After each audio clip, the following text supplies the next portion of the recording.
На јавното предпријатие ИСР му се потребни департизација, реорганизација и финансиска стабилизација.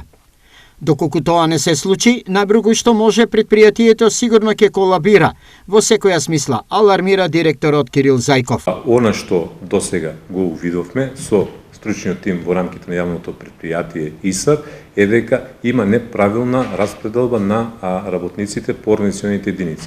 Односно, имаме преголем број на вработени во јавното предпријатие ИСР на позиции кои не се директно вклучени во извршувањето на секојдневните работни задачи, односно имаме непродуктивни работници, луѓе кои во текот на денот не вршат директен инпут на работни активности кои се произлезени од програмите и динамиката на работа на јавното предпријатие. Поради ова, Зајков планира етапно, но брзо действување. Јавното предпријатие ИСР во наредниот период ќе почне да изготвува функционална анализа за да ги утврди точниот број на ваквите работни места кои не влијат директно во извршувањето на работните задачи и во програмските цели на јавното предпријатие, а дополнително ствараат финансиска обврска на предпријатието по основ на исплата на плат. Во намерите, Зајков бара подршка и многу поголема ангажираност од досега на сите вработени. Да, ситуацијата е лоша, тоа вработените го знаат, го знае и менаџерскиот тим на самото јавно предпријатие и тоа е наследена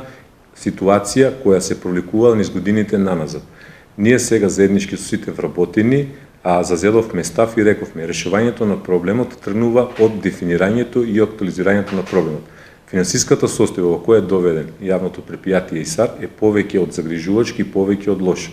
Доколку сите заедно вработени во јавното предпријатие ИСАР не преземеме активности за надминување на ваквата ситуација, неминовен е крах на јавното предпријатие. Според анализите на Зајков, ИСР во наредниот период ќе го намали бројот на вработените за околу 15%, со што започнува одлучно да се бори за својот опстанок, притиснат од безмалку 5 милиони евра долг.